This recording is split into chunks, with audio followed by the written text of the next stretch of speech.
नमस्कार दोस्तों, Gurukul of politics पर आपका स्वागत है। मैं हूं आपका दोस्त धर्मेंद्र कंवारी और हमारे साथ मौजूद हैं हम सबके प्रिय डॉक्टर सतीश त्यागी जी। नमस्कार दोस्तों, 2014 से इस देश में एक ऐसा बहुत बड़ा समूह तैयार हो गया है जो देश की समस्याओं पे किसी भी तरीके से आवाज़ उठाने वालों को एंटी नेशनल कह देता है, चाइनीज़ कनेक्शन कर देता है, पाकिस्तान से आई हुए साजिश करार दे देता है। और इनकी ये बात धड़ल्ले से चल रही है। आजकल गली मोहल्लों में ऐसे दो चार लफंगे आपको जरूर मिल जाएंगे जो देश में उठती हुई हर प्रजातांत्रिक आवाज़ को इसी तरीके से बता के दरकिनार कर देते हैं। लेकिन भारत के मुख्य न्यायाधीश का हमें शुक्रिया अदा करना चाहिए जो उन्होंने देश की सोई हुई आत्मा को कॉकरोच कह के जगाने का काम किया। 2014 से जो एक भय का माहौल इस देश के लोगों में बनाया गया, उस भय को तोड़ने का काम इस देश के बच्चों ने कर दिखाया। जिस आंदोलन को इनको लग रहा था कि मरा हुआ एंटी नेशनल कहने से ये इनको दबा लेंगे, वो आंदोलन अब पूरे देश में फैलता हो जा रहा है। और वो आदमी जिसे ना माफ़ी मांगने की आदत है, वो आदमी ना जिसे अपनी गलतियां मानने की आदत है, वो अपने कोप भवन में बैठा है। अगर वो हार गया तो फिर उसको तानाशाह कौन कहेगा। लेकिन देश की संवैधानिक संस्थाओं ने जिस बेशर्मी के साथ इस देश को तोड़ने का काम किया है, इस देश का नुकसान किया है, उसमें एक माननीय हमारी जुडिशरी भी शामिल है।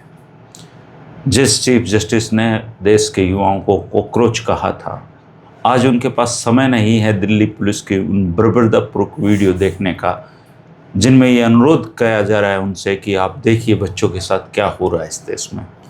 उनका समय बर्बाद हो रहा है। कॉकरोच की यात्रा भी उन्होंने ही शुरू की थी और अब समय बर्बाद करने की यात्रा भी वो शुरू कर रहे हैं। ये आंदोलन एक नज़ीर बनने वाला है इस देश में कि कैसे इस देश का नुकसान करने वालों को बच्चों ने झंझोड़ा, कैसे बच्चों ने इस देश की अस्मिता के साथ इस देश के प्रजातांत्रिक मूल्यों को, डेमोक्रेसी के सिद्धांतों को बचाए रखा। उन्होंने लाठियां खाकर सुरक्षा बलों को फूल भेंट किए हैं। और ये आंदोलन की जड़ें जितना आप, अभी तो ये शुरुआत है, अभी आगे आने वाला समय और तेज़ी से आप इस आंदोलन को फैलता हुआ देखेंगे। इस आंदोलन में एक शख्स ऐसा भी है जिसकी शुरुआत से ही डिमांड हो रही थी, पहले सीजेपी के मन से हो रही थी और वो भी इस आंदोलन में आ गया और उसका नाम है राहुल गांधी। पॉलिटिकल पार्टियों के बीच क्रेडिट गेम चलता है, लेकिन यहाँ पर अखिलेश यादव और राहुल गांधी दोनों ही इस आंदोलन में बीजेपी के ट्रैप से अलग हटके दिखाई दे रहे हैं। आने वाला समय बहुत क्रूशियल होगा दोस्तों, क्योंकि गली मोहल्लों की ये एंटी नेशनल गैंग है, ये सक्रिय हो चुकी है, लेकिन लोग इनको आइडेंटिफाई भी कर रहे हैं। उन पुलिस वालों को भी आइडेंटिफाई किया जा रहा है जिन्होंने बहन बेटियों के साथ बर्बरतापूर्ण कायराना हरकतें की हैं। लेकिन सब उंगलियां एक जैसी नहीं होती। बहुत ऐसे लोग भी इस पूरे प्रोटेस्ट के हीरो हैं जिनके हाथ में लाठी है, लेकिन उन्होंने उतनी ही चलाई जिससे किसी का नुकसान ना हो। ऐसे लोग भी इस आंदोलन में हैं जो जोमेटो और स्विगी से अपनी मदद भेज रहे हैं। ऐसे अंकल आंटियाँ भी इसमें हैं जिनके बच्चे पढ़ लिख कर कामयाब हो चुके हैं, लेकिन उनको पता है कि अकाउंटेबिलिटी की मांग करना, जवाबदेही की मांग करना देश में कितना ज़रूरी है। आप सब लोग भी इसमें अपना योगदान दें, क्योंकि यहाँ बात पार्टी की नहीं है, यहाँ बात संवेदनाओं की है, यहाँ बात प्रजातांत्रिक मूल्यों की है। और बच्चे अगर जवाबदेही मांग रहे हैं तो बड़ों की जिम्मेदारी बनती है कि वो उनको एक ऐसी सरकार दें जिसमें जवाबदेही होनी चाहिए। अगर ये उस जवाबदेही को देने के लिए तैयार हैं तो इनको चुना है उसी के लिए। आप इस पर अपने विचार जरूर रखना दोस्तों।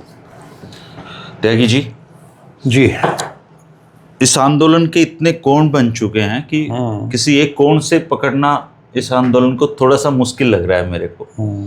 लेकिन शुरुआत सीजीआई से ही करते हैं। सीजीआई इस आंदोलन के जनक कहे जा सकते हैं, ब्रेन चाइल्ड उन्हीं का है ये। क्योंकि अगर वो देश के युवाओं पे ये टिप्पणी नहीं करते तो आज शायद ये नौबत भी नहीं आती। और कहते हैं ना, सुसुप्त अवस्था से जगा दिया उन्होंने देश की आत्मा को। लेकिन आज उनके पास एक अवसर था जुडिशरी में जनता का विश्वास बहाल करने का। उनके पास बैडमिंटन खेलने का तो समय है मंत्रियों के साथ, लेकिन देश की जुडिशरी के पास बच्चों के साथ हुए बर्बर व्यवहार को देखने का समय नहीं है। और उनकी इस टिप्पणी को लोग किस अर्थ में ले रहे हैं इसका अंदाजा शायद सीजीआई को या सरकार को भी नहीं होगा। तो सीजीआई साहब इस आंदोलन में कितना कंट्रीब्यूशन दे पाएंगे? और देखिए, हमारे यहाँ ना हिंदू धर्म में, सनातन धर्म में ये कहा जाता है कि पत्ता भी ईश्वर की मर्जी के बिना नहीं हिलता, और अगर सब कुछ ईश्वर ही कर रहा है और डिवाइन पावर कर रही है, तो उसी डिवाइन पावर ने चीफ जस्टिस के मुंह से एक कहलवा दिया, कॉकरोच एक शब्द निकल गया। और कितनी बड़ी रिएक्शन हुई उसकी, ये देख लो, उम्मीद से परे। ठीक है, और अभी अब उन्होंने ये दूसरा बयान दे दिया कि ये वीडियो वगैरह देखने की मेरे पास समय नहीं है।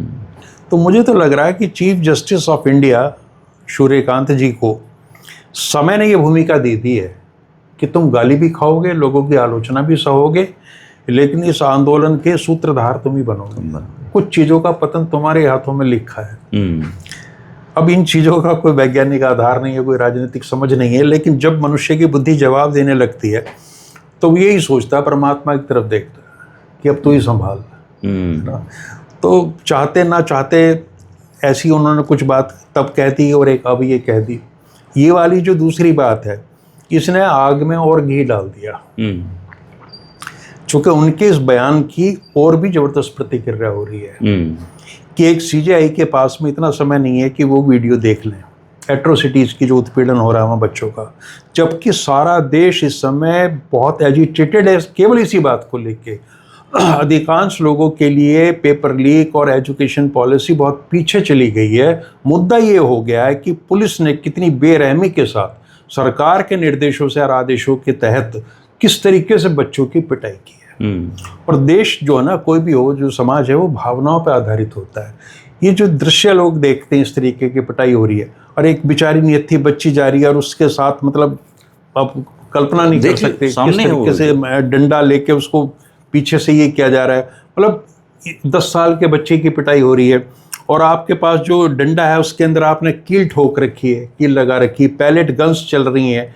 तो ये जो दृश्य देखा गया, जिसको लोग कह रहे हैं कि दूसरा जलियांवाला बाग है, तो इसने एक ना चेन ऑफ रिएक्शन शुरू कर दी है कि हर आदमी, और फिर जो हम टीवी पे देखते हैं, लोगों से पूछा जा रहा है कि आप कहाँ से आ रहे हो, तो बहुत दूरवर्ती स्थानों से वो लोग आ रहे हैं और बूढ़े लोग आ रहे हैं जिन्होंने अपनी जिम्मेवारियां जीवन की खत्म कर ली और वो कह रहे हैं कि हमसे वहाँ खाना नहीं खाया जा रहा, हमें अपने आप मतलब शर्म आ रही है कि हम क्यों बैठे हैं जबकि हमारे बच्चे वहाँ पिट रहे हैं।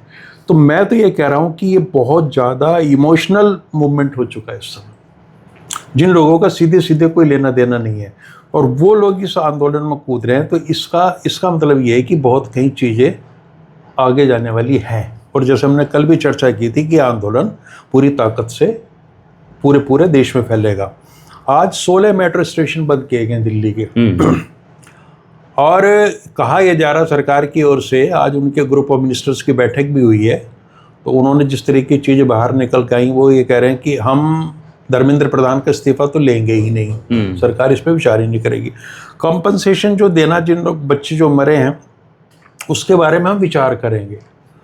और तीसरी बात वो ये कह रहे हैं कि ये आंदोलन तो लगभग ख़त्म हो गया है, जो लोग प्रभावित थे वो तो जा चुके हैं, अब केवल राजनीतिक लोगों ने ही जमावड़ा बनाया हुआ है, उन्हीं के लोग हैं, वो इस आंदोलन को चला रहे हैं। इससे आज की जो लेटेस्ट सरकारी पक्ष आपके सामने आया, आप अंदाज लगा सकते हैं कि सरकार इस आंदोलन के प्रति कितनी गंभीर है। ग्रुप ऑफ मिनिस्टर्स जो है वो बात सुन रहा है, नड्डा बात सुनते हैं, कहेंगे कि मैं पूछ के बताऊंगा। जब सदन में बातचीत होती है तो ओम बिरला कहते हैं कि मैं सरकार से पूछूंगा कि आपको इजाज़त दें या न दें। तो सारे के सारे अधिकार, सारी शक्तियां एक व्यक्ति में निहित होकर बैठ गई हैं ऊपर। और उससे वो क्या सोच रहा है, कर किसी को नहीं पता। उन्होंने ये कहा कि मैं चिंतित हूँ और उनसे नायडू भी मिले, उनके साथ ही वो ही कर रहे हैं बैठ के, और शरद पवार भी मिले। तो वो अभी भी इसी तिकड़ों में है, कैसे वो अपना एक झूठा फर्जी एक बहुमत तैयार कर लें और उसमें अपने मनचाहे कानून पास करा लें। उन पे धर्मेंद्र जी, हमने कितनी बार कह लिया है, उस व्यक्ति पे कोई असर नहीं चीज़ों का। 700 के मरने पे जिस पे कोई असर नहीं हुआ, वो 20 के पे क्या असर करेगा। तो बहुत ही, मतलब हम वक्त के जो क्रूरतम अध्याय है उससे गुजर रहे हैं इस समय। कोई कुछ नहीं कर सकता। और ये बात धीरे धीरे इस देश के लोगों की समझ में आ गई है। देश हमारा जो है वो धर्म भीरू है, ईश्वर को मानने वाला है, और उनको ये लग रहा है कि अब पतन की प्रक्रिया आरंभ होगी और हमने उसमें आहुति देनी है। ये स्थिति इस समय इन्होंने यहाँ पे ला के खड़ी कर दी है। और ये जो बहुत से लोग ऐसे हैं ना कि जो बड़े अपने आप को बौद्धिक चेहरे हैं इस देश के, उनको अभी इनके समर्थित चैनल बिठा के इस तरह की बातें कहलवा रहे हैं जिसमें डिस्क्रेडिट किया जा रहा है छात्रों को। नहीं, उसकी तो जरूरत ही नहीं है। इनका जो 10-12 करोड़ लोग हाँ, हैं, वो उनको आप कुछ भी मत दिखाओ तब भी वो ऐसे ही रहने। नहीं, अब दरअसल उन 10-12 करोड़ जो मूर्ख हैं, बुद्धिविहीन है, उनको अपने पाले में बनाए रखने की सबसे बड़ी चुनौती है। क्योंकि ये जो निकला है ना, जो निकल के आ रहे हैं बाहर, ऐसे बच्चे आ रहे वोट बैंक हैं, वो कह रहे हैं मेरे माँ बाप मूर्ख हैं, मेरे बाप अंधभक्त हैं, मानते ही नहीं। ये धर्मेंद्र जी जो जंतर मंतर पर टिके हुए हैं उसमें 80% वो लोग हैं जो भाजपा का वोट बैंक थे पूर्व में। या एक तो मैं ऐसा देख रहा था कि जी हमने तो पिछले मतलब ये इस इलेक्शन में भाजपा को वोट दिया और मेरे बच्चों ने मुझे शर्मिंदा करा कि आप यहाँ बैठे हो, तब मैं निकल गया और मैं भाजपा का कार्यकर्ता हूँ। तो इनको अब इनका मुख्य इस समय चुनौती यही है कि कैसे जो हमने पिछले 15-20 सालों में जो मूर्खों की एक सेना तैयार की है, भीड़ तैयार की है, उन्मादी भीड़, जो हमारे निर्देश पे कुछ भी करने के लिए तैयार है, कहीं वो हमारे हाथों से ना निकल जाए। इनकी चुनौती ये बड़ी हुई है। जो नुकसान होना वो तो होना ही है, लेकिन अब सबसे बड़ा सवाल यही है कि जो हमारी अपनी जो निजी सेना हमने तैयार की थी वो कैसे काम करे। और इनके यहाँ एक रिवायत है कि प्रधानमंत्री हो या पार्टी का राष्ट्रीय अध्यक्ष हो, वहाँ से लेकर पन्ना प्रमुख तक सबकी एक ही भाषा है। अब नई चीज में जो मेरी समझ में आ रही कि अब वो इस मूवमेंट को कोई ना कोई हिंदू मुस्लिम या कोई ऐसा कम्युनल एंगल देने के लिए बहुत बेचैन है, कोशिश करेंगे। पाकिस्तान वाला तो आना शुरू हो गया है ना, लेकिन इस देश का मुसलमान बहुत समझदार है, बड़ी उसने सहनशीलता से काम लिया। वो दिखता ही नहीं, उसको बहुत प्रोवोक किया गया, उत्तेजित किया गया पूरे उसमें, और उसने सारी चीजें झेली हैं। अब उसका शायद प्रोवोकेशन का जो है हाइट आने वाली है कि कुछ ऐसे तत्व इसमें आंदोलन में शामिल किए जाएंगे। एक तो ये कह दिया कि जो असली लोग थे जिनकी परेशानी थी वो तो जा चुके हैं, और ये कोशिश है कि अब इसको केवल पॉलिटिकल पार्टी यानी कांग्रेस द्वारा स्पॉन्सर्ड मूवमेंट कर दो। फिर इसके अंदर जो है वो वाला एंगल ले आओ, तो हो सकता है कोई अब्दुल, कोई करीम, कोई रहीम, कोई से ऐसी बात कहलवा दी जाए, है ना। लेकिन ये जनरेशन लेटेस्ट जनरेशन है, जेन जी, ये इन चीज़ों से बहुत ऊपर उठी हुई है। हमारा जो दौर था हमने दुनिया नहीं देखी थी उस समय तक। ये लोग जो बच्चे हैं आज के, ये दुनिया को देख भी रहे हैं। और आप कमाल की बात है कि हमारे हरियाणा और पंजाब में इन क्षेत्रों में तो लोग अपनी जान पे खेल के विदेशों में जा रहे हैं। तो ये ऐसी जनरेशन है जिसको ये लग रहा है कि अगर हमारा भविष्य यहाँ सुरक्षित है तो हम यहाँ रहेंगे, अन्यथा प्रतिभाशाली लोग हैं ये अपनी प्रतिभा के दम पे विदेशों में जाएंगे। इनके रास्ते साफ हैं, ये अपने जीवन की आहुति देने वाले नहीं है इस देश और समाज के लिए। ये बात हमें नोट कर लेनी चाहिए। तो मुझे दूसरा बड़ा सबसे डर ये लग रहा है कि इस समय कहीं ना इसको कम्युनल कलर ना दे दिया जाए। और अब चूंकि आंदोलन फैल रहा है, विस्तारित हो रहा है, जिला स्तर पर जा रहा है, तो इसकी संभावनाएं और भी ज़्यादा प्रबल होगी। चूंकि दिल्ली से बाहर ये बड़ा आसान हो गया। किसानों को ही बदनाम कर दिया था जी इन्होंने। हाँ, किसानों का मूवमेंट बदनाम। अच्छा, बार बार ये कहते हैं कि जी जैसा आज ही हमारे हरियाणा की जो प्रदेश अध्यक्ष भाजपा की, उनके नेतृत्व में रोहतक शहर में एक जुलूस निकला, प्रदर्शन हुआ, तो उन्होंने कहा जी कांग्रेस देश में अराजकता फैला रही है। धर्मेंद्र जी ये बार बार कहते हैं कि इस देश में 70 साल कांग्रेस का राज रहा, तो कांग्रेस ने आंदोलन तो नहीं किया, वो तो सत्ता में थे। आंदोलन तो इन्होंने ही किए, और इन्होंने भी क्या किया, इन्होंने औरों के आंदोलन में जाके दूसरों के और तरह की भूमिका निभाई। किसी भी आंदोलन में आप देख लीजिए, तो ये आंदोलन की कल्चर और सरकारों को काम न करने देने की संस्कृति, ये तो भारत के विपक्ष ने दी है ना 70 सालों में। सरकार तो वो चला रहे थे, राज तो उनका था, वो तो अपना कर रहे थे जैसे भी कर रहे थे। उस समय में जो उग्र आंदोलन हुए हैं वो तो विपक्ष ही कर रहा था ना भारत का। और एक दौर में ये भी कहा जाता था कि कांग्रेस को राज करना, वो अपोजिशन करना नहीं आता और इनको राज करना नहीं आता। वो चीज़ अभी तक बिल्कुल सही सिद्ध हो रही है कि आज भी भारतीय जनता पार्टी गवर्नेंस नहीं कर पा रही, और एजिटेशन है। भाई आपकी सरकार है और आपके खिलाफ पूरा माहौल बन रहा, आप विपक्षी पार्टी के दफ्तरों पे जाके प्रदर्शन कर रहे हैं, ये समझ से परे की बात है। लेकिन इनको ट्रेनिंग ऐसी दी गई, इनको प्रशिक्षित किया गया इन माध्यमों से आंदोलन से ये इतना चिढ़ते हैं। अब ये बताइए कि जिस समय 60 के दशक में छात्रों के आंदोलन थे, अब लोग कह रहे नहीं विद्यार्थी का काम विद्या अर्जित करना चाहिए। अरे विद्या अर्जित क्या है, कोई फ्यूचर तो नहीं इस है देश में आप ये देखिए, लोहिया ने सबसे पहले आंदोलन करे, अंग्रेजी छोड़ो आंदोलन, अंग्रेजी छोड़ो आंदोलन, जाति तोड़ो आंदोलन, दाम बांधो आंदोलन।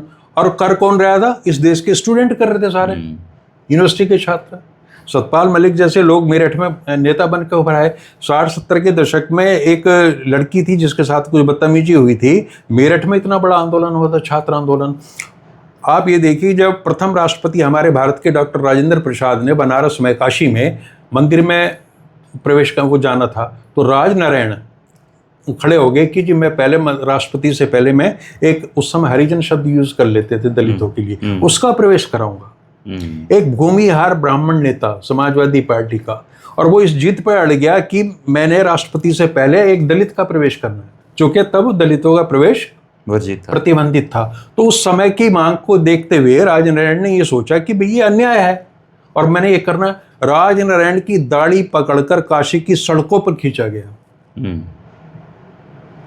कांग्रेस की सरकार थी ना, तो सरकारों का ये चरित्र ऐसा ही होता है। और कितने आंदोलन हुए हैं जेपी के मूवमेंट में, जेपी के ऊपर लाठी पड़ी। नानाजी देशमुख जो इन्हीं के नेता थे, वो कहते, वो सारा श्रेय ये लेते हैं कि मैंने बचाया, वो उसके ऊपर गिर गए लाठी। तो सत्ता हमेशा इन हथकंडों का इस्तेमाल करती है दबाने के लिए। वो कोई दूध के धुले नहीं है जिन्होंने 70 साल राज किया, उन्होंने खूब लाठी चलाई है, खूब गोलियां चलाई हैं। लेकिन भाई आप तो एक अलग किस्म की पार्टी थे, तो आपको तो इनसे अलग होना चाहिए है? लेकिन उन्होंने चुनाव आयोग को कैप्चर नहीं किया जी। अब सवाल उन्होंने जुडिशरी को कैप्चर नहीं किया, संवैधानिक उन्होंने ईडी सीडी का उपयोग मैं सिर्फ ये बता रहा हूँ कि आंदोलन जो कि लोकतंत्र के प्राण हैं, वो ऐसे ही होते हैं। इस देश में महात्मा गांधी ने आज़ादी से पहले आंदोलन किए, सरदार पटेल ने आंदोलन किए। अगर केवल गांधी करते तो ये उसके पीछे पड़ जाते, लेकिन बारदोली का आंदोलन सरदार पटेल ने किया। वो लोग, और उनके आंदोलन ऐसे नहीं थे। अब गांधी आंदोलन करते हैं 1920 में, फिर करते हैं 30 में, फिर करते हैं 40 में, 10-10 साल का गैप है। यानी कि 40 साल तक एक संगठन पूरे आंदोलन के मोड में है। और ये हमारे जो भाई लोग हैं, ये उस आंदोलन से दूर हैं। तो किसी भी धारा में शामिल नहीं होते, ना क्रांतिकारी धारा में, ना कांग्रेस की धारा में हो जाते हैं जी। क्रिमिनल एंगल में जहां मतलब हाँ, वो तोड़ना हो किसी को या अराजकता, उसमें शामिल हो जाते हैं। अब एक्चुअल में क्या, उस समय तो अंग्रेज के मूल में नफरत है, अंग्रेज के साथ खड़े थे उस समय। तो एक क्या है कि ये जो सीजेपी के जो हमारे लीडर हैं, बच्चे, इनको ना तो पता आंदोलन कैसे, लीडरशिप नहीं है ना इनमें, लीडरशिप नहीं है। आंदोलन में कई कदम आपको आगे बढ़ना पड़ता, कई बार पीछे बढ़ना पड़ता, और आंदोलन जो है वो प्रतिष्ठा के प्रश्न नहीं बने। यहाँ कोई नेता भी नहीं है। मैं ये मतलब इस सवाल ये भी है कि क्या ये आंदोलन अब केवल सीजेपी का रह गया है या उससे आगे निकल चुका है? नहीं, ये आंदोलन तो अब पूरे मेनली आंदोलन के नायक तो इस समय राहुल गांधी हैं। और मुझे ये लग रहा है कि उनको इस भूमिका में भाजपा ने पहुंचाया है जानबूझ के, कि वो एक पूरी चुनौती देते हुए प्रधानमंत्री के घर के सामने खड़े हो गए जाके सीना तान के, ठीक है, और फिर उनको वहाँ से अरेस्ट कराया गया, उठाया गया। इसके पीछे बड़ी सोची समझी साजिश है कि इसको हटा के ना पूरी तरीके से इसको पॉलिटिकल ले, और ताकि तब आपकी चीज़ें बहुत आसान हो जाएंगी। इसीलिए तो कह रहे हैं कि जो असली थे वो तो जा चुके, है ना। और अखिलेश यादव की भी एंट्री इसीलिए हुई है। तो अब इनके लिए बहुत आसान हो गया। पॉलिटिकल पार्टी पॉलिटिकल मूवमेंट को बड़े अच्छे ढंग से हैंडल कर सकती है। तो अब भाजपा और कांग्रेस के बीच में, और भाजपा या विपक्ष के बीच में एक अब ये शुरू हो गया सारा का सारा गेम। अब इसके क्या परिणाम निकलेंगे देखने वाली बात। और तरह तरह की राजनीति भाई विपक्ष भी करेगा और वो भी करेगा। और उत्तर प्रदेश में तो चूंकि चुनाव है, तो इसलिए वहाँ भी पूरी सक्रियता है। और अभी जो आंदोलन, वो बच्चे भी वहीं पे रहेंगे जो कर रहे हैं, लेकिन इसको पॉलिटिकल एंगल तो बहुत दिया जाना बहुत जरूरी था। अच्छा, ये क्या कहते हैं बार बार, साहब इस पे राजनीति ना करो, उस पे राजनीति किसी पे मत करो, राजनीति मत करो। राजनीति इतनी बुरी चीज है कि आप या तो कोई और शब्द इस्तेमाल करो। राजनीति कर करके ही तो आप यहाँ सत्ता में आए हो, और राजनीति के माध्यम से ही आपने कांग्रेस जैसी 70 साल की पार्टी जो थी उसको घर पे बिठा दिया। तो राजनीति क्यों नहीं होनी चाहिए? राजनीति तो हर मुद्दे पे होनी चाहिए। आप कुछ और शब्द इस्तेमाल करो कि ये नहीं होना चाहिए, वो है नहीं। अब जब वो विपक्ष कुछ नहीं करता तो आप कहते हो विपक्ष है ही नहीं, विपक्ष के पास मुद्दे ही नहीं है। अब चलो मान लिया तुमने ही मुद्दा दिया और विपक्ष उस पर काम कर रहा है, क्या विपक्ष क्यों नहीं करे कोई काम? कहे जी प्रधानमंत्री पद की गरिमा है, तो गरिमा तो भाई जिसने 60% वोट लिए विपक्ष के नेता की उसकी भी है। आपने उसके साथ किस तरह का व्यवहार किया कल, और लोग बहुत खुश हैं, है ना, कोई मिट्टी का शेर बता रहा, कोई कुछ भी बता रहा है, लेकिन राहुल गांधी का जो ये खून निकला है ना, और एक तो मैं फोटो देख रहा था उसका जूता उता भी गायब है, और जिस तरीके का ये फोटो बहुत बड़ा प्रभाव डालेंगे इस देश के जनता के मानस पे। इनके पाले पे तो डालेंगे नहीं, लेकिन जो लोग देखेंगे, और ये अजीब सा देश है, यहाँ पता है लोग खासतौर से महिलाएं हमारी क्या करती हैं, देख बेचारे का बाप मर गया था उस समय, तो पहले दादी की हुई थी, फिर चाचा उससे गिर गया था, और अब बेचारे के साथ ही हो रहा है। राहुल गांधी के साथ कल बहुत बड़े हिस्से में ना एक बेचारगी का टैग और लग गया। और ये केवल एक आदमी है जो संघर्ष कर रहा है सड़क पे, जिसे आपने पप्पू डिक्लेयर कर दिया था। उस पप्पू ने कल तुम्हारे उस दुर्ग को, अभेद दुर्ग को, उसमें वो लगा दी, सेंध लगा दी, और जिस तरीके से वो खड़ा हुआ सामने है, और प्रधानमंत्री बाहर नहीं आ रहे। यशवंत सिन्हा से एक पत्रकार ने पूछा कि आप तो अटल जी के बहुत करीब रहे हो, अटल जी ऐसे में क्या करते हैं?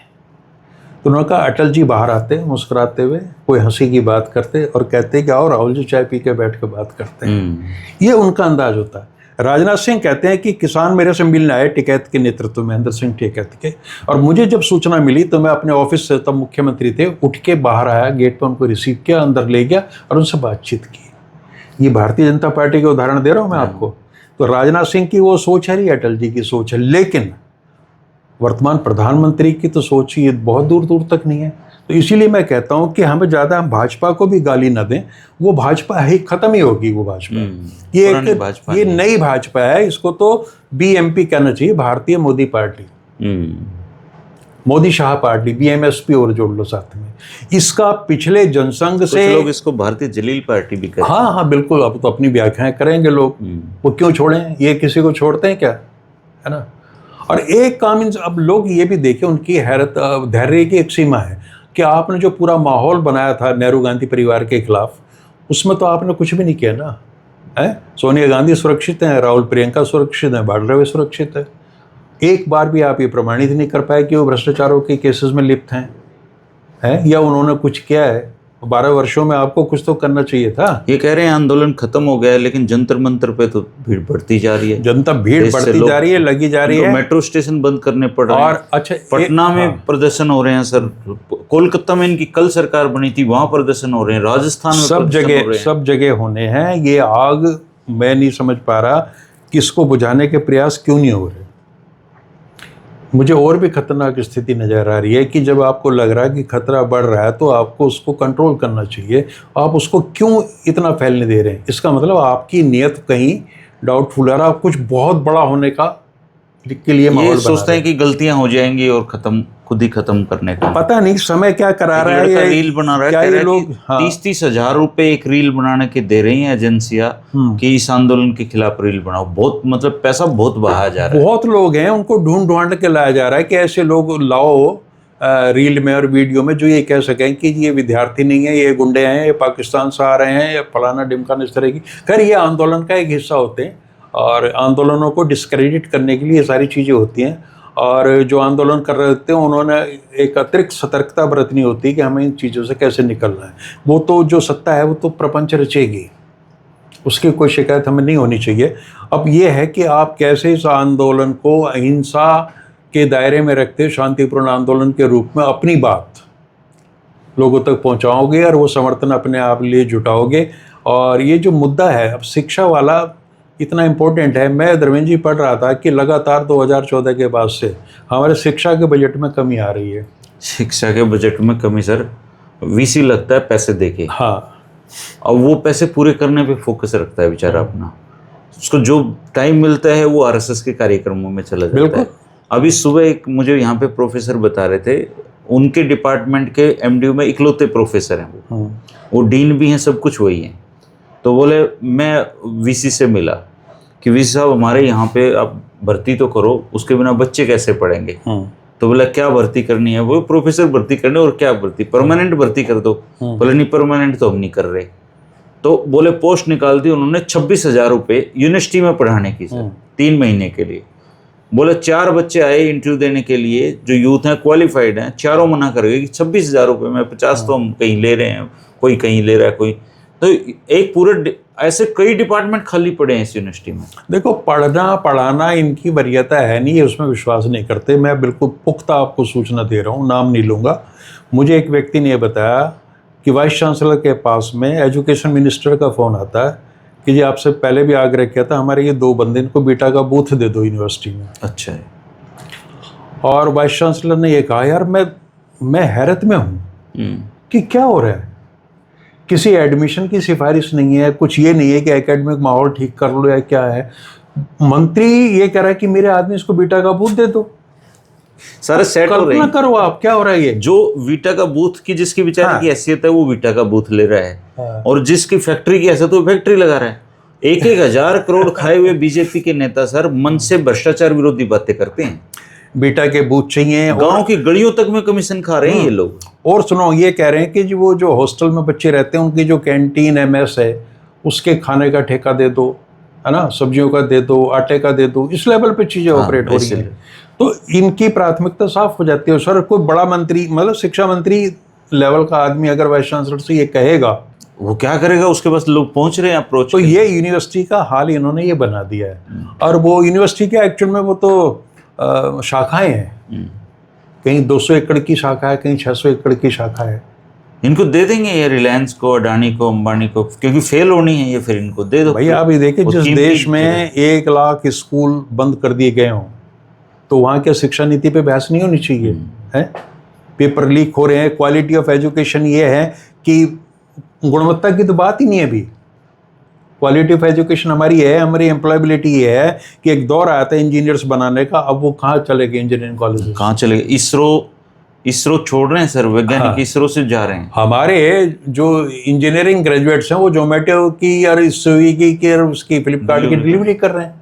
तो क्वालिटी ऑफ एजुकेशन, आप कहोगे जी सब कांग्रेस ने नाश करा। भैया 12 साल 13 साल कम नहीं होते, और गुजरात जैसे प्रांत में तो 25 साल का आंकड़ा है। तो आपको कितना समय चाहिए सुधारने के लिए?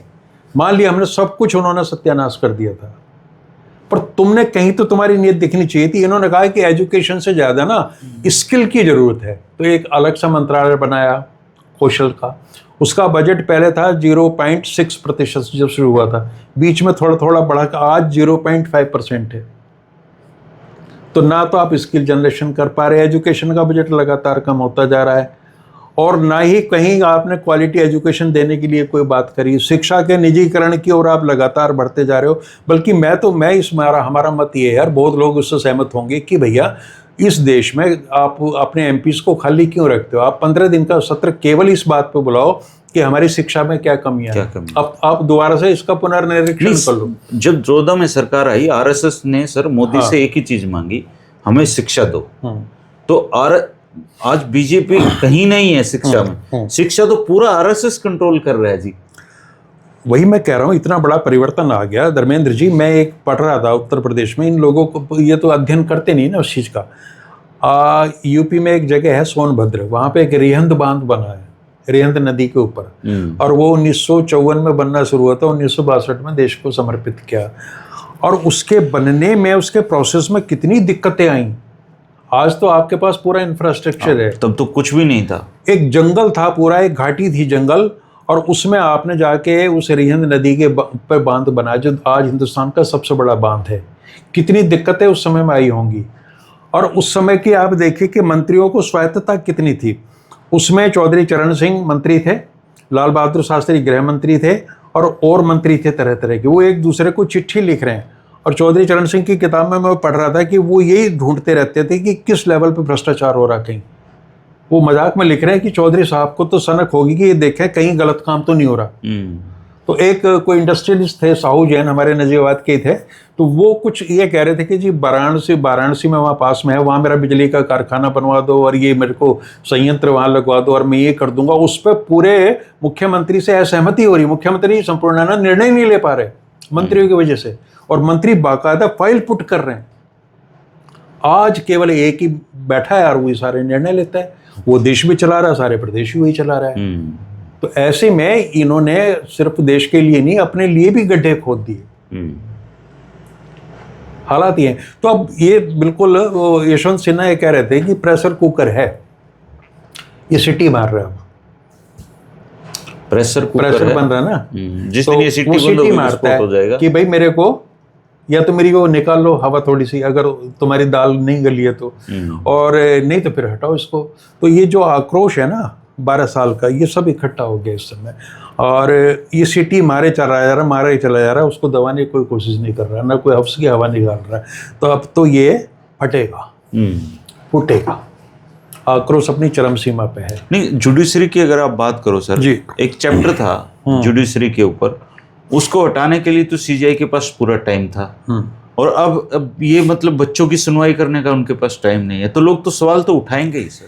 नहीं, आप कर क्या रहे हो? जैसा आपने बताया विदेश में जाके बैडमिंटन या टेनिस खेलने के लिए आपके पास समय है, अपनी जो आपकी व्यक्तिगत जो नवाबी आदतें हैं उनको पूरा करने का भी समय होगा, लेकिन आप इतने गंभीर मसले पे इतनी अगंभीर आप टिप्पणी कर रहे हो कि हमारे पास समय नहीं है। अब किस चीज़ के लिए समय है ये बताइए? है समय है रिटायरमेंट के बाद, ना प्रधानमंत्री के पास समय है। और अब जब आप नहीं सुनोगे, जब सही मंच पे बात नहीं सुनी जाएगी, संसद में बात नहीं सुनी जाएगी, तो लोग सड़क पे आएंगे, और उसका नतीजा ये है कि पहली बार सड़क पे चलते चलते वो वहां पहुंच गए जहां जाना वर्जित था। सही है। निशिकांत दुबे का बेटा लेट हो गया सर पेपर से। और इतना झूठा है, मैं निशिकांत दुबे की बात बताऊं, बोला कि मेरा बेटा लेट हो गया, पेपर तो 11 से 2 बजे था, उसका लेट हो गया थी, है वो 3 बजे आए और वो आया 3:30 बजे। मतलब इनको अकल इतनी भी नहीं है कि झूठ भी बोलना नहीं आता। वो बेटा बाहर से एलएलबी करके आया है विदेश से, हाँ, तभी उसको पेपर देने की जरूरत पड़ी बेचारे को यहाँ पे। हाँ, मतलब इनके बच्चे तो विदेशों में पढ़ेंगे, यहाँ जो बच्चे पढ़ रहे हैं वो अच्छी शिक्षा की भी डिमांड ना करें, ना वो अच्छे पारदर्शी तरीके से पेपर भी ना मांग करें। शिक्षा की गुणवत्ता एक दौर में बहुत अच्छी थी, तभी तो आप ये देखो ना 60-70 के दशक में लोग हमारे विदेशों में गए, उस समय कोई हरगोविंद खुराना यहाँ के माहौल में पढ़ के जाकर नोबेल प्राइज लेता हुआ लिया ना। अब आप बताइए कहाँ है स्थिति? अब तो लगातार हमारी शिक्षा इतनी खत्म होती, मतलब ये खत्म हो रही है एक दूसरे ऊपर से, ये सारे इंस्टीट्यूशन को खत्म कर देंगे, निजी क्षेत्रों में डाल देंगे। अच्छा सर, लास्ट एक बार कंक्लूड करते हैं इसको। हाँ। अब ये जो आंदोलन है जी, ये किस मूवमेंट पे जाता दिखाई दे रहा है? देखो जी, मुझे तो ये लग रहा है कि ये धीरे धीरे फैल रहा है, और पूरे देश में ये फैलेगा आंदोलन, लोग सड़कों पर आएंगे, और नहीं आना चाहिए था लेकिन आएंगे, उनके पास कोई चारा है नहीं। इसको लाठी डंडे गोली के माध्यम से अगर दबाने की कोशिश जितनी की जाएगी ये और भड़केगा, और अब ये लोगों मतलब पूरे देश में जन जन तक चीज़ें पहुंच चुकी हैं। और ये जो 10-12 करोड़ लोग ये एंटी नेशनल सर्टिफिकेट वाले, ये अपनी जो इनकी भाषा है जो कुछ है करते रहेंगे, देखा जाएगा इनका क्या होगा। लेकिन जब पूरी जनता खड़ी हो जाती है ना एक बार को, तो हर एक विरोध का स्वर जो है वो खत्म हो जाता है। अच्छा, एक चीज और इस आंदोलन में हो रही है सर, जो किसान आंदोलन में भी उस पैमाने पे नहीं हुई, जो इस देश का मीडिया है, जिसको गोदी मीडिया नाम दिया गया है, उसको बहुत ज़्यादा जलील किया जा रहा है, और ये बच्चे बख्श नहीं रहे सर उसको बिल्कुल भी, और ये जाके टीवी चैनलों पे रो रहे हैं फिर बुरी तरीके से। तो वो डिजर्व करते हैं इस काम के लिए। आप ये देखिए कि हम ये तर्क दे देते हैं यार, उनके भी बच्चे, उन्होंने भी अपने बच्चे पालने हैं, लेकिन ये जो गद्दारी जो लोग कर रहे हैं, इनके बच्चे और ये खुद जिस तरह का जीवन जीते हैं, भाई त्याग का मतलब क्या है? जीवन में सेक्रीफाइस किसे कहते हैं? गांधी के पास भी एक ऑप्शन थी, वो लंदन से वकील बन के आए थे, शानदार करियर था उनका। तो उस आदमी ने अपना कोट पैंट उतार के क्यों लंगोट बांध लिया और वो ले लिया? क्यों जवाहरलाल नेहरू जो अरबों खरबोपति उस समय था, कि उस समय वो ऐसे कपड़े पहनने पड़े से खादी की जिससे उसका बदन लाल हो गया? मोतीलाल नेहरू ने खादी बेची इलाहाबाद की गलियों में, सिर पे टोकरा रख के। सेक्रीफाइस तो यही है ना, जिन्होंने लोगों ने अपने जीवन की आहुति दे दी, अपना प्राइम ऑफ यूथ उन्होंने पूरी तरह से खत्म कर दिया, उनके पास क्या ऑप्शन नहीं थे। तो ये लोग एक भी हिम्मत नहीं कर रहा, कोई एक पत्रकार भी, कोई जो बड़ा चेहरा है राष्ट्रीय स्तर पे, जो चर्चित चेहरे हैं, वो कम से कम एक शुरुआत तो कर दें कहीं से। करोड़ रुपए एक प्रोग्राम के लेते हैं सर, डिकोड करने के। तो अब पहले क्या है ना, पूरा एक माहौल बनाएगा कि पहले जितने भी स्वाभिमानी ठीक ठाक से लोग थे वो सब निकाल दिए बाहर में। और अब मैं देखता हूँ कि आज की डेट में रवीश की एक वीडियो 30 लाख, 32 लाख, 35 लाख, 40 लाख लोग, क्रेडिबिलिटी है अगले की। और उनको पता होना चाहिए, इन भक्तों को बता देना। मैं यहाँ के माध्यम से बता रहा हूँ कि आज करोड़ों रुपए महीना कमा रहा हूँ, करोड़ों रुपए। रोक लोगे? जिसके अंदर टैलेंट है, जिसे जनता का भरोसा जिसने हासिल किया, जिसकी साख है, वो तो कमाएगा भाई, कमाएगा जी। जो सही बात कहेगा और सही बात कमाएगा। तो वो रवीश जो केवल एनडीटीवी तक सीमित रह गया था, आज वो कहाँ पहुंच गया? आज रवीश की इज्जत देश में करोड़ों लोगों तक है। और बिल्कुल है। आज ये दूसरे लोग कहाँ हैं आप देख लो। तो अब ये जा रहे हैं वहां पे और इनको अपमानित किया जा रहा है, इनको बाहर निकाला जा रहा है। ये दिक्कत सबसे बड़ी क्या है सर, ये खुद तो नहीं जा रहे वहां पे, अपने नीचे जो ट्रेनी लोग हैं उनको भेज रहे हैं बेचारों को, जिनके करियर की शुरुआत है, उनको जलील होना पड़ रहा है इनके चक्कर में। हाँ, पैसा ये कमा रहे हैं, बेइज्जती वो करवा रहे ये हैं। कहा जा रहा है, चूंकि आप और हम दोनों पत्रकारिता से जुड़े रहे हैं, कि साहब एडिटर्स को गाली दो। एडिटर भी बेचारे नौकर हैं, नौकर हैं। एडिटर भी तो नौकर है, वहाँ तो मालिक रहा है इनको आगे मालिक है, और मालिक तो वही है, सबका मालिक एक गौतम भाई, वही चला रहा है। कि जागरण के किसी एक साथी का फोन आया, बोला जी आपने ये लिख दिया कि दैनिक जागरण का बॉयकॉट करो, हमारी नौकरी। मैंने कहा तुम्हारी नौकरी तो वैसे भी जानी है, तुम अपना कोई और काम देखो, टैलेंट देखो, उसमें सोशल मीडिया पे आ जाओ तुम कम से कम। मैं इनकी गुलामी करके क्या मिलेगा इतने सालों तक? ये कुछ नहीं है माँ, ये तो खत्म होने हैं ये। भाई आपदा में अवसर तलाश करो, बाहर निकलो। ये हालत है दोस्तों। आंदोलन की ये शुरुआत भर है, लेकिन कोई भी नाजिम, कोई जालिम आदमी शुरुआत में नहीं झुकता है, उसको टूटने में वक्त लगता है, लेकिन वो टूटता है और फिर ऐसा टूटता है कि इतिहास के पन्नों में हमेशा हमेशा के लिए दफन हो जाता है। इस देश में एक रीढ़ की हड्डी है और इस देश के लोगों को बताया है युवाओं ने कि ये रीढ़ की हड्डी तुम्हारे पास है, इसका इस्तेमाल करो अड़ने के लिए, अकड़ने के लिए और देश के लिए। एक कहावत है कि भगत सिंह हो जाए पर पड़ोसी को हो जाए। इन बच्चों ने ये बताया है कि हम ही भगत सिंह हैं। अगर भगत सिंह होता तो वो ऐसा ही होता। आने वाला समय बहुत क्रूशियल है दोस्तों, और ये दौर संवाद का दौर नहीं है, ख़त्म हो चुका है, होना नहीं चाहिए था। अब इस देश में दो ही तरह के लोग हैं, एक वो जो मोदी की असलियत जानते हैं और एक वो लोग जो मोदी को भगवान मानते हैं। जो लोग भगवान मानते हैं वो मानते रहेंगे, उसमें किसी को उनके साथ संवाद की कोई गुंजाइश नहीं है। लेकिन जो मोदी की असलियत जानने वाले लोग हैं वो ये बच्चे हैं। ये बच्चे बता रहे हैं कि हमें अच्छी एजुकेशन का अधिकार है, और जिन देशों में जा के घूम के ये लोग डंका विश्वगुरु का पीटते थे, अब उन सारे देशों में प्रदर्शन हो रहे हैं, वो डंका फट चुका है। आने वाला समय इनके लिए बहुत क्रूशियल होने वाला है। आप इस आंदोलन के लिए बारे में क्या कहेंगे? अपने विचार जरूर साझा करिए और बोलते रहिए। जहाँ भी आपको मौका मिले लिखिए, बोलिए, अपनी आवाज़ बुलंद करिए। शुक्रिया, नमस्कार। नमस्कार।